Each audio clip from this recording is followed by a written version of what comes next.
On this episode of Livin' La Vida Lidka, we're on the hunt for alcoholic drinks that are fat-free and healthier for you.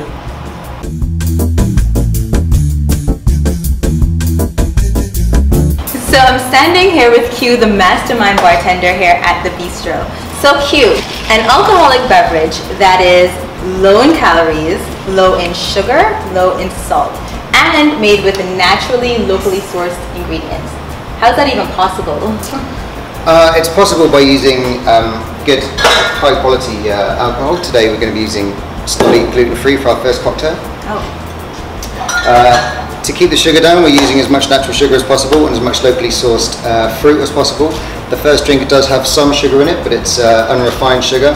I've made a local citrus shrub using local lime skins and some unrefined sugar, which I've diluted with moringa leaf tea. Moringa leaf tea. Moringa leaf tea, yeah. Wow, who would think that moringa tea and alcohol would go hand in hand? Absolutely, yeah. Well, I'm excited to try that. So, we'll take 50 ml of vodka. You can use gin for this if you'd like, but we'll use this Stoli gluten-free today. So, into the vodka some fresh local lime, and just 25 ml or 1 ounce of the sherbet. Obviously you can adjust the amount of sugar in this drink to your own tastes. It's basically alcoholic limeade as opposed to lemon. Okay. Yeah, very refreshing. Give that a little taste. Do you like your lemonades sparkling or still? Sparkling.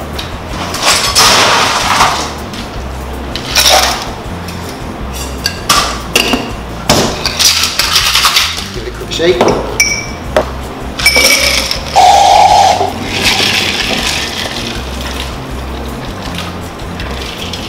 Now we can garnish that with some nice moringa flower, maybe a leaf. The whole moringa tree is entirely edible and very good for you, from the root to the bark. Oh my gosh, that looks so good. Beautiful.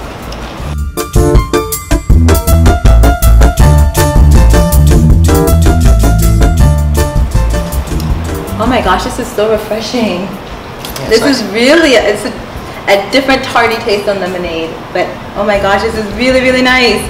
Yeah, and good for you. And good for you, that's the key. Brings me to my best friend who, shout out to Danielle in New York. She's been drinking moringa tea for years and she swears by it. D, they have your tea with alcohol. You're gonna love this. Okay, while I continue sipping on this, let's go on to the next drink. So the next drink is one of our house drinks here at the Bistro. It's one of my drinks from a long time ago, actually. Okay. We're going to stick with the same vodka. You can use rum if you prefer in this drink. Mm-hmm. This is called the Watermelon Lush. The Watermelon Lush. Yeah. And then 2 ounces of fresh watermelon juice. This is literally just the flesh of fresh watermelon that we put into a blender. Blend it up and then just pass it through a sieve to remove the seeds.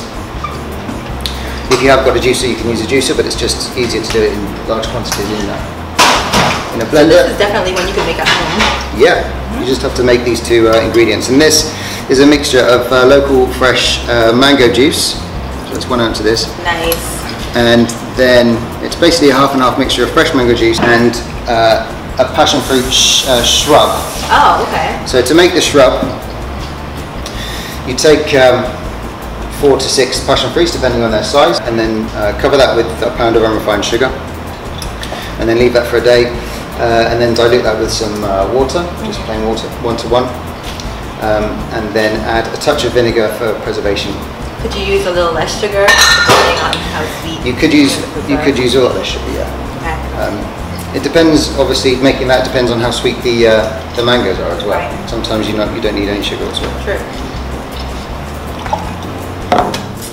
Oh, I don't want to let this drink go. This is one of my favorites, oh my gosh. Wait till you try this one. The dangers of drinks like this, if I'm going to be honest, is that it's just lemonade that you're tasting. So you really could drink a couple of these and then before the alcohol hits you, right? I suppose, yeah, as you're not just drinking shots and you can't really taste the alcohol, right. You just need to always be conscious that your levels of hydration stay up, but both these drinks are quite good for that.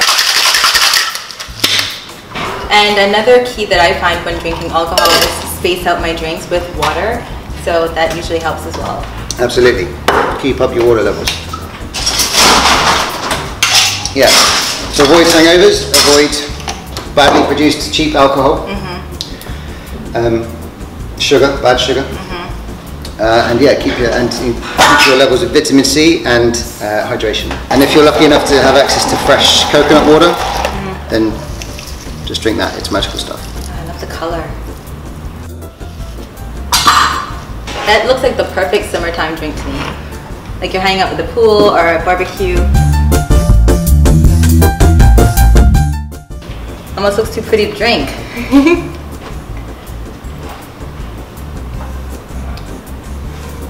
Ooh, this is nice. And it's so smooth, you wouldn't think that it's got pure watermelon juice in here. It's a really good drink here. I've met very few people who don't like it. Ooh, I love this. But I can taste the alcohol in this more than I can in the tea. Yeah. Delicious. What's the last drink that we're making today? So it's a variation of a Bellini. Nice easy drink. The original Bellini made at Harry's Bar in Milan, which was basically some peaches that had started to go over and some Prosecco that had almost gone flat. Poured from a big jug into small glasses, but now convention kind of tells us to put it into some flutes. So instead of using peach, we're using local papaya and local lychee. Lychee, okay. So the papaya is nice and sweet, as were the lychees. So there is no sugar in this puree. It's just de-seeded papaya and de-stoned lychees, just the flesh of those into a blender. Okay. Oh, that's another easy one that you can make at home. Yeah, very easy this one. A lot of Prosecco brands tend to use milk as a fining agent. So as part of the filtering process they'll use milk. It's a traditional method, but yeah, some lactose can get through the process. And again, people with a sensitive lactose intolerance can sense it. I did not know that. Not all Prosecco are created equal, and that some are not suitable for vegans or vegetarians. See the things you learn on Living La Vida Litka? So there's about 110 mils of sparkling wine per drink, and about an ounce, just over an ounce of the puree. This just needs to stir. It's advisable not to put the puree into the bottom of the glass and top it up with sparkling wine. Why?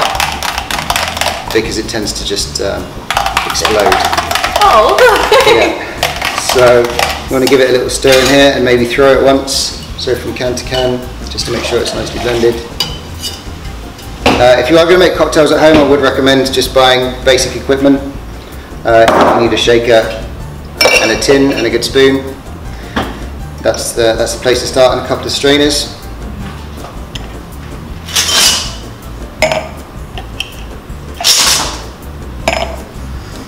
Nice chilled glasses.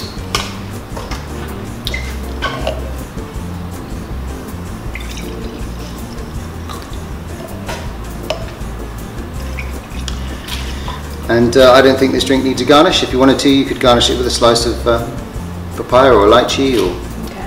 But I think it just, it's there to be drunk.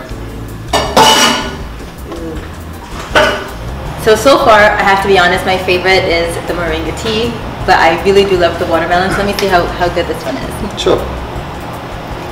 Cheers.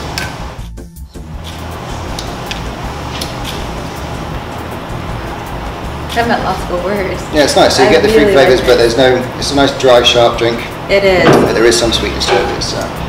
It's nice. A refined drink that I can see you drinking, like watching the sunset and just relaxing and chilling out right here at the bistro. Absolutely love this. Thank you so much, Q. Pleasure. It was cheers again to healthy drinks that are low in sugar, low in salt, good for you, and absolutely delicious.